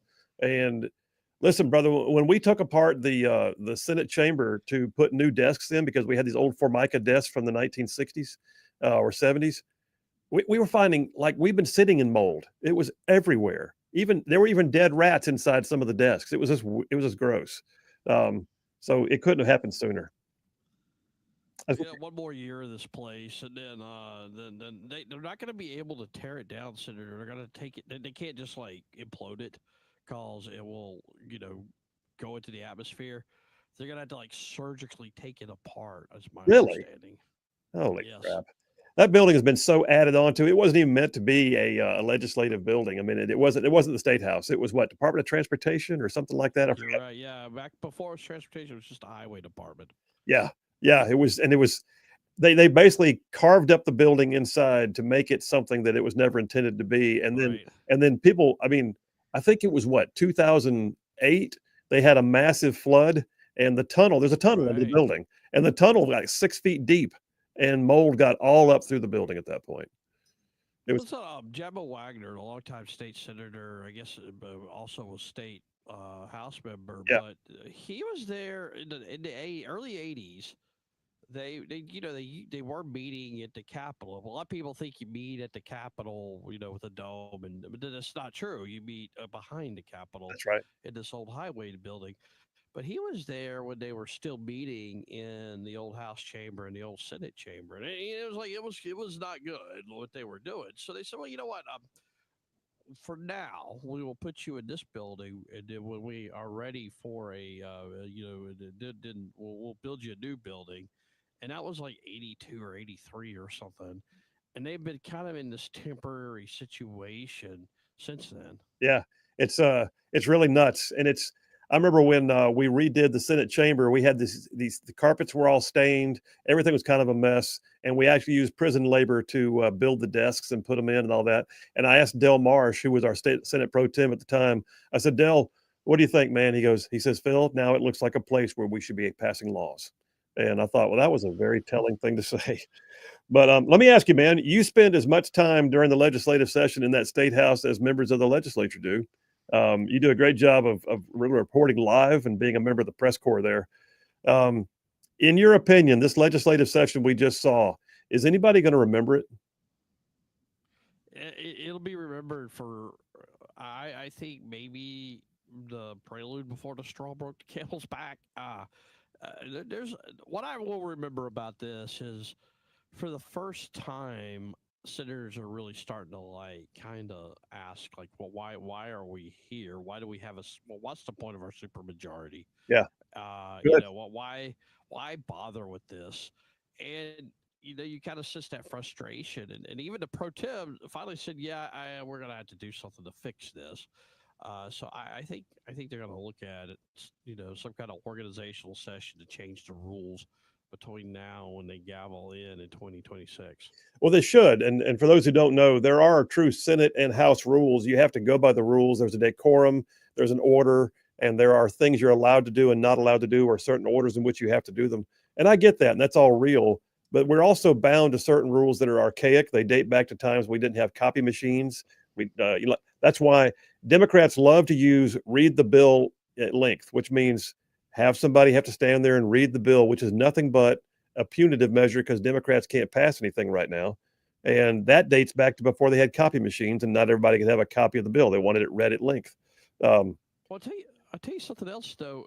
We think, well, these heroic Democrats and the supermajorities, poor beleaguered Democrats, are stopping this Republican takeover of the state, and they're using every tool in the tool chest, and they're just, but it's not true at all. What the Republican supermajority is being held hostage at times by Democrats in the House fighting with Democrats in the Senate. It's internal party strife that is causing the rest of the state to have to pay a price. I'll never forget when we first got elected after the 2010 election, and we're in session. We're in the special session that we got called immediately on ethics, and so we had Jim Folsom was still the lieutenant governor, which meant we had a Democrat sitting in the seat trying to figure out how to deal with a Republican supermajority for the first time in 136 years, and Roger Bedford, who was a longtime Democrat leader, he was mad because we were doing things that he couldn't stop. And I never forget, he went to the podium one time and he goes, Mr. President, I object to this abuse of the systems, Mr. President. And to his credit, Jim Folsom actually literally face palmed, rubbed his face and said, Senator, I believe these are the rules you put in place a few years ago, and now you will have to live with them. So, well, listen, man. So this session is in the can. They're done. I was opining about this the other day with our buddy Scott Buttram, and I feel like this is when I said, "Will anybody remember it?" This is like the forgotten session because it was like a nothing burger. I'm not sure what the heavy lift was. I'm not sure what the thing to shout and crow about was. Was there anything in your opinion you look at and go, wow, glad we got that done? No, I think I'm glad. I mean, there were some heavy lifts that I'm not really thrilled about. I think they spent way too much time on this veterans bill. That was just unnecessary, in my opinion. It was just because Governor Ivey, she had a bone to pick with somebody, internal, executive agency, turmoil there, and they got through it. I mean, that seems like forever ago too, but we kept waiting for something bigger. I'd say there's one thing that we have to. It's no small feat, Senator, and it's the Birmingham Waterworks. I agree. Because whenever they would breathe, Birmingham Waterworks, there were senators who would be just shut it down, just completely shut down the entire legislature, do whatever you could, just crush it. And I mean, Dan Roberts and Jim Carnes said, to hell with you guys, or we're going to do this. Even Republicans were like, please don't do that, Senator Roberts, please no. And they said no. I mean, this enough's enough. We don't do it now. We'll shut it down ourselves. And I just said, well, let's figure it out. And Jabba Wagner, and they all figured it out. Now, what happened, right? Well, let's talk about this because it was a heavy lift, but it could have been so much better. They go into that building and they look at it and they got the Democrats licked. They really do, once and for all. They have a cloture calendar, first time in 5 years, last month, the first time in 5 years before they shut the Democrats down. Bobby Singleton just looked like his mom had packed celery sticks in his lunch instead of Doritos or something. And he knew what was coming. And then I'd say a few days later, they have a bent over barrel. It is coming. There is nothing the Democrats can do to stop it. And they cry mercy and, hey, let's work a deal, guys. Can't we all be buddies here? Yeah. And they add 2 more seats to the board to appease the Democrats. But that was done I guess with this idea that there would be a truce from that point forward to the end of the session. Well, it worked for a day or two. And then we got to when they were about to pass the general fund budget. Roger Smitherman, he ambushes them and says, Democrat. Mr. President, I'd like for the bill to be read. General fund budget took 4 hours to read. It killed a bunch of bills that day. Yep. You cannot trust these guys. They got to stop extending goodwill to them. I told him this going into yesterday, Senator. I said, you guys aren't going to try to play nice with them, are you? We'll see. They may not do anything. I'm telling you, y'all are crazy if you think they're going to let you guys just pass whatever you want. It's like watching Lucy pull the football away from Charlie Brown every single time. Every time. I sit on the radio. I was like, come on, man. Y'all got to be ready to cloture. You got to walk out there with those cloture petitions. You got to go Del Marsh on them. You got to do this. And then, we don't want to play that rough. And then, sure enough, they almost killed another day yesterday. They waited till they gavelled in at like 1, which was kind of late, I thought. They should have come in a little earlier that day. And then about, I'd say by 3 o'clock, all right, you were right. We're going to figure out a way not to cloture these guys. And that took some time. It really is nuts. But I saw it some while I was there, but I feel like we used to. Now there were times when I would get frustrated because I felt like we kowtowed too much or we'd waste it. We call it burning a day. We'd burn a legislative day when we didn't have to. But when you're looking at the last day of the session and you're letting them read the bill at length, they should have seen that bill coming. They should have passed that bill before. And yet they waited to the last day to do it and gave them a layup opportunity to slow things down. And like you said, when that happens, there's a bunch of other good bills that die because they don't have time to get to them. And what really aggravates me too, Jeff, I'll be honest with you, is when you see the legislature use the excuse, well, we just didn't have time to get to all of it. Yeah, you did. You're the supermajority. The only thing you didn't get to is the thing you didn't have the will to get to. Everything else could have been done. There's not a thing that you can't get done if you want to with a super duper majority like they've got right now. Well, let's talk about this though. Look at how the House is. I mean, they have to cloture on occasion. Sure. But for some reason, Ledbetter, he's got some goofy opinions on a few issues here and there that I differ with him on. But I think he has done a remarkable job of getting that chamber in order, getting bills done. And they were irritated with the Senate. They had gotten through all their calendars. They had done what they were supposed to do. And the Senate on the last day, Senator, it wasn't like they were passing big, sweeping, controversial bills. The one they got was the police immunity. That was it. But it was all local bills. They had to go to a calendar on the last day of the session and just pass local bills in the Senate and had to still fight out the filibusters. And the House, they just had to hang out and concur with the Senate. So, like, all day yesterday, it was just like they went off to dinner. They were gone. I guess some of them worked on their CrossFit or something. I don't know. But that showed you what was going on there. Yeah. That the leadership, the Republican leadership in the House, once and for all, which is a stark contrast to Mac McCutcheon when he was Speaker. Yeah. They gavel in on time. They stop some of the silly, hijinks from the Democrats. They keep them within the rules. So, you can't just get up there and talk and bloviate. You got to be germane to the bill. They enforce the rules. They finally made it sort of how it was intended to function. Well, and I get that, and brother, I'm out of time, but I agree that I think Garland Gudger, the pro tem of the Senate, is new, and I hope he gets his feet under him pretty quick and is able to come in next year and propose new rule changes, get them done in advance, and run a different tone.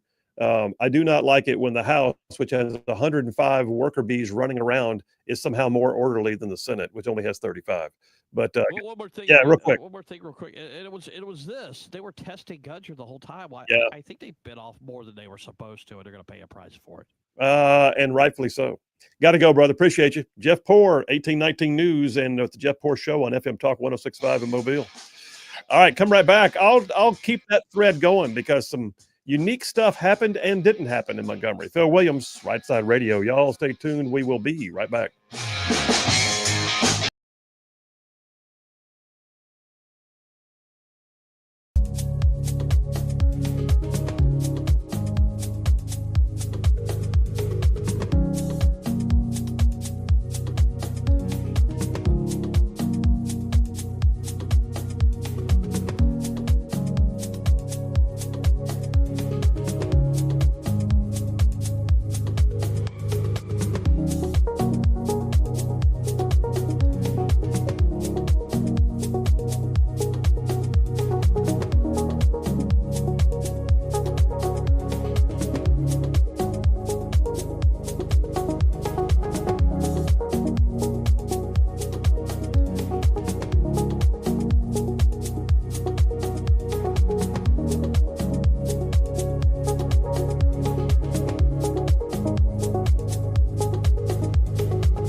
are back. Phil Williams, Rightside Radio, solid conservative, just plain right, just saving the world one soundbite at a time. All right, so I got very little time. I ran along intentionally with Jeff Poor to get as much time together as we could, but I gotta tell you a quick story. So you heard some of the legal machinations he was talking about, and I've seen them firsthand, having served in the state Senate. And it's, by the way, I loved being in the Senate, and I value that part of my experiences. It gives me a greater appreciation for the role of government and for things that can be done, but also I know for a fact that I have the right to complain when I see things that aren't getting done, because I know they could have. One of the things that happens most often with Democrats right now is they will do anything they can to just jimmy up the works. And what you heard a moment ago was the whole thing about reading the bill at length. That's where they're mad, because the bill is going to pass and they can't stop it. So they then have the bill read at length. Sometimes those bills are only 2 pages long. It takes all of about 45 seconds. Other times, like you just heard, it's a multi-thousand page budget document that takes 4.5 hours to read through a microphone. And usually they have to have the computer do it when they do that, because that's just what it would take. That's maddening. That's 4.5 hours. You're not allowed to vote or get anything else done until the Democrats have finished having their dilatory way. One of the things I used to always see too was what's called sunset bills. Every year there are certain pieces of legislation that have to be reviewed for their continuity to see whether they need to be sunsetted. And that's a requirement by law. I looked it up, and I had the Law Institute tell me that we could do them en masse. As long as they were going to be approved by committee for continuance, we could then bring them up en masse and vote for them one time. Why would I care? Because there were like 25 of them, and the Democrats, when they were mad, would filibuster every single one, and yet we had to do them by law. So why are we giving them 25 filibusters when we could just do one? And I had that thing literally postured, and I'll never forget, leadership finally said, Phil, if we do that right now, we think what it'll do is just light up the Democrats, and they'll hate everything that we got going on, and they'll try to. So they didn't do it when they could have. And I believe they still should. Listen, there's ways around it. We'll come right back, though. I got more to tell you. Phil Williams, Rightside Radio. Y'all stay tuned. We'll be right back.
Hey, all you Rightside ruffians out there, you are listening to Rightside Radio, solid conservative, just plain right.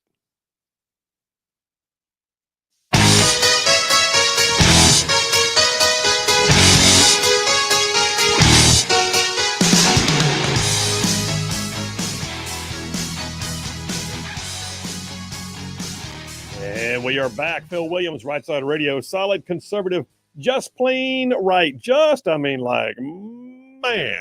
covering down on some major ground across the southeast U.S. of A. Y'all, I'm talking about this show. Whew. I mean, it goes from Huntsville back over to Chattanooga. I'm talking about from Tuscaloosa back to Gadsden. I mean, literally all the way down to that loveliest little village on the plains we call Auburn, straight across the border to what we once again get to call Fort Benning, and then big old patches of North Georgia and Mississippi thrown in just for good measure. And oh, by the way, that's just the radio.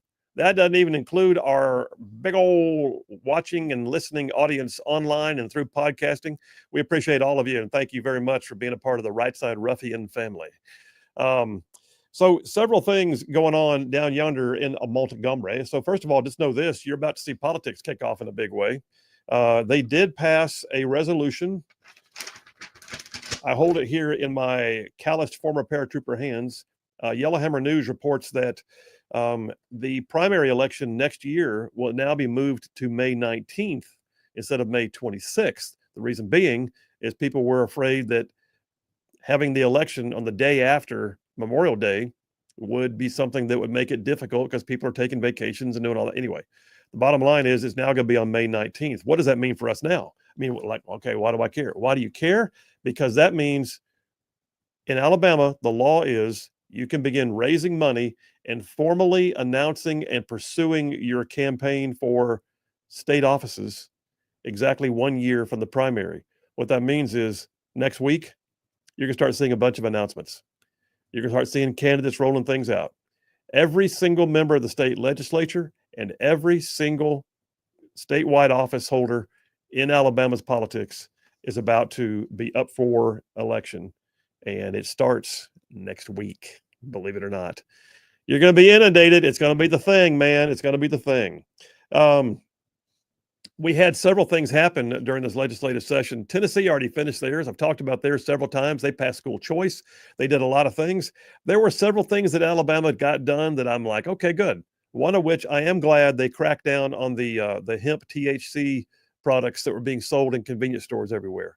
It really was an end around that the marijuana proponents were trying to get done. But Governor Kay Ivey has now signed House Bill 445 into law that now puts sweeping new regulations on these consumable hemp products that are being sold to kids too often in convenience stores. The workaround here was that hemp has a very low THC level by comparison to its cannabis cousin marijuana, except when you start condensing it. They were selling products made from hemp, which gave them a federal loophole. But it was almost like orange juice concentrate. It's like super orangey. All right. Well, this is like THC being compressed, and all of a sudden it raises it up to illegal levels. In 9 different occasions, police in the state of Alabama went to these, outlets like convenience stores and quick stops and all that, bought a product over the counter, and then took and had it tested, and it came out way over the THC limits allowed by law. That's now been fixed. So yay. We also saw AL.com reporting Alabama lawmakers passed a human smuggling bill. This was the one by Senator Wes Kitchen from ARAB. It got pushed back from advocates for immigrants, but the end result is it does allow that there can be it's a crime now to knowingly bring an undocumented immigrant into Alabama. That's an interesting twist. Basically, it's a Class C felony if you are. And this is an anti-trafficking bill. Now, if you got somebody in your car you didn't know, I mean, there's going to be an intent issue here. So don't worry. I didn't know they were on the bus with me or whatever. Don't worry about it. But what I'm saying is, if you are knowingly transporting illegal aliens into the state of Alabama, even if all you're doing is passing through and you get a traffic stop, you could be liable for a Class C felony. There's that. That wasn't a law before. It's just one of those things. It's like, really? That wasn't already a thing? Just, I'm just telling you what I'm Oh, reading. yeah, I know. Sometimes you look at it and go, why do we have to do that? Well, because people are getting around it, or people are finding loopholes. And I would bet, JP, I would bet that I bet 60% of what we pass every year, I say we, I'm not there anymore, but what was passed in the legislative session is a fix to a existing problem in current law, or fixing or updating an existing law. Sometimes even from the ones we did the year before. Filling in the gaps almost. Filling in gaps, closing loopholes, enhancing penalties, changing things that are like archaic and no longer applicable. It's something else. By the way, earlier you heard Jeff Poore talking about the Birmingham Waterworks Board. Let me just tell you, if there is an entity in this state that has dealt with corruption and has so blown their opportunities, it's going to be the Birmingham Waterworks Board. I mean, there's some jackassery that takes places at the local level, and I get it. Nothing on the scale of the Birmingham Waterworks Board. Nothing on the scale of the Birmingham Waterworks Board. Keep in mind, it's not just the Birmingham Waterworks Board. That's what they call it because the waterworks are in Birmingham. The Birmingham Waterworks actually supplies utilities to, I want to say, 8 different counties. I mean, it's huge. I don't know if it's $1 billion enterprise, but there's a whole lot of money passes through. And you talk about rife for corruption. There have been so many no-bid contracts, strange contracts, kickbacks, appointments that made no sense, special opportunities and deals on the side. It is an organization that they ought to be making a movie about it. One day there's going to be a book called the Birmingham Waterworks Board Book, and everybody's going to go, holy crap, look at that. Maybe Jake Tapper ought to do that for his next book. Can he? No, you got to choose a Democrat from Alabama to act like they weren't aware of what was going on. Oh, that's right. Yes, that's what we'll do. We'll get Kyle Whitmire from AL.com to write a book about the Birmingham Waterworks Board that he refused to report on otherwise. You know, that is I couldn't even have come up with a better reference than that. That is the perfect reference. Yeah. He's too busy talking about residency issues to cover that. Yes. And right now, by the way, that brings up another story. So, friend of this show, John Wall, chairman of the Alabama Republican Party, also chairman of the State Library Board, fighting back on woke, is now currently being attacked left and right by AL.com. 1819 News has a story about John Wall refuting some of the things that are being said about him. So Kyle Whitmire, if you're not familiar, AL.com, the liberal rag, it's the New York Times of Alabama. It's the place where good news goes to die so often. It's the place where it doesn't matter what you say, Alabama bad, Orange Man bad, everything conservative bad. Anyway,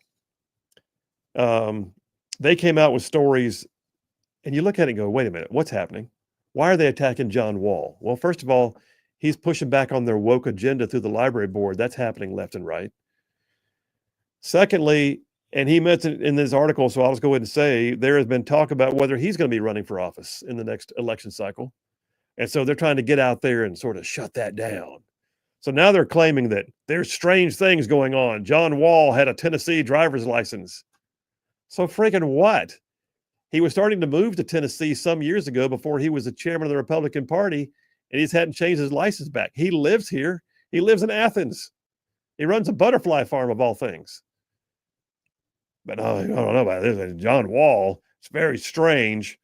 So Kyle Whitmire, writing his opinion column, has got this, ongoing crusade to cast doubt on anybody conservative, and now has one that literally is attacking John Wall. Running for lieutenant governor is the thought that he might do, and Whitmire touts that Wall's name has been floated as a possible candidate for lieutenant governor. Well, I happen to know that Secretary of State Wes Allen has already said he's running for lieutenant governor. I do know that some of the people that are working the issue of campaigning for the Secretary of State are the kind who like to drop, these negative bombs through the media. So we'll see. But right now, what I think is this is backfiring big. I don't see anything sticking with regards to whether or not, I don't know. It's kind of strange. John Wall had a Tennessee driver's license. That's what you've got. That's all you've got. You don't have pictures of him having an illicit affair with strange women. You don't have anything about him having an alternative lifestyle. You don't have anything about him stealing. You don't have anything about him embezzling money from the Republican Party. You just got, well, it's a little crazy now. He's got a Tennessee driver's license. Stop it. By the way, they're also in the process of attacking Tommy Tuberville pretty big right now, too, at AL.com. Yeah, I saw something about his stocks today. Well, we got to examine this because, the man's got millions of dollars from being an NCAA top-tier Division I coach. Well, so the claim in the article was, the app, like the Pelosi tracker, where like it can mirror certain stock activities from congressmen and or whatever. Apparently, Tuberville was added to the list of people that are options for that. So now AO.com is running wild with that, claiming corruption. But obviously, there's no evidence. It's got to be corruption. Yeah, it's got to be corruption. Well, okay, whatever. Bottom line is this: AO.com's a rag. And I'm just glad we got people like 1819 and Yellowhammer and some of the others that do their jobs. Real quick before we go to break, can I just ask why that you talked about the thing that you read the whole bill at length? Yeah. Why is there a way to get rid of that? Because it's going to have to be a rule change. But like, you think if the Democrats use that to filibuster and get in the way and throw a wrench in things, that a Republican supermajority would get? That seems like an easy one to fix. Like this ridiculous, useless rule where you have to read the whole bill in 2025. How are they not on fixing that? We're in an era right now where any senator can have the bill emailed to them in real time and open it on their laptop or their computer or their device and read it.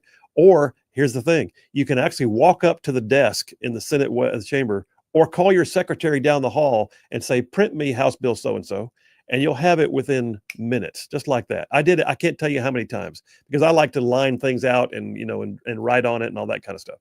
And they can do it for you in real time. So yeah, why it haven't changed, I don't know. I'll tell you this: we had a former state senator who's no longer there. He was a Democrat who got mad because when we redrew the district lines, he didn't like his new district. In fact, he may have been getting drawn out of his district at that point. Mark Cahey was his name, from down in South Alabama. Senator Cahey called for he went up and tried to filibuster the redistricting bill.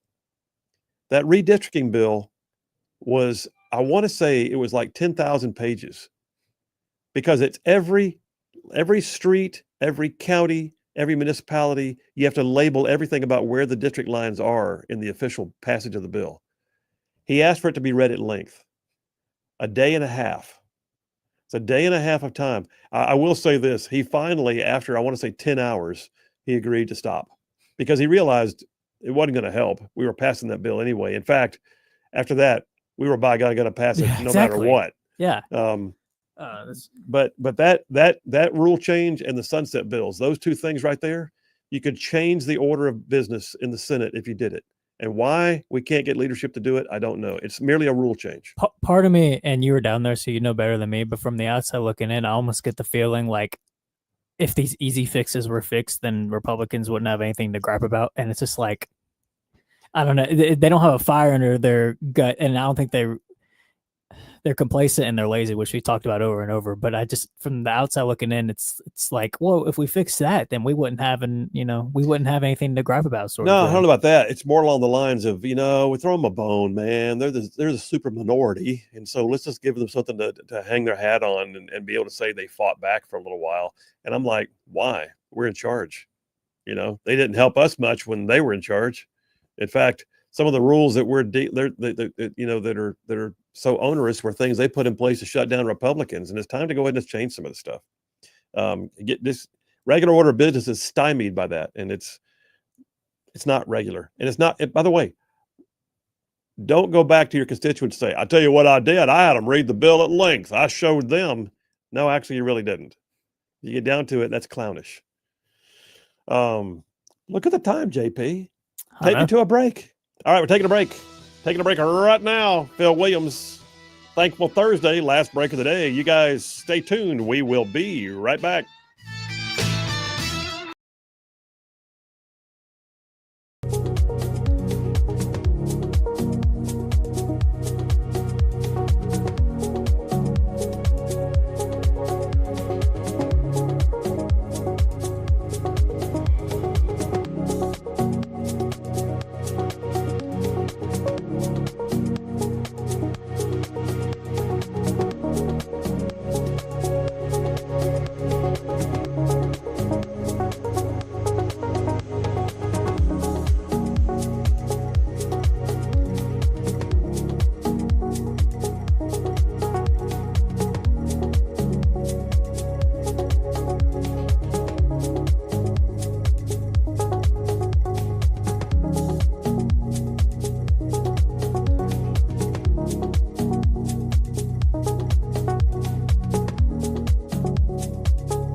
And we are back. Phil Williams, Rightside Radio, solid, conservative, and just plain right.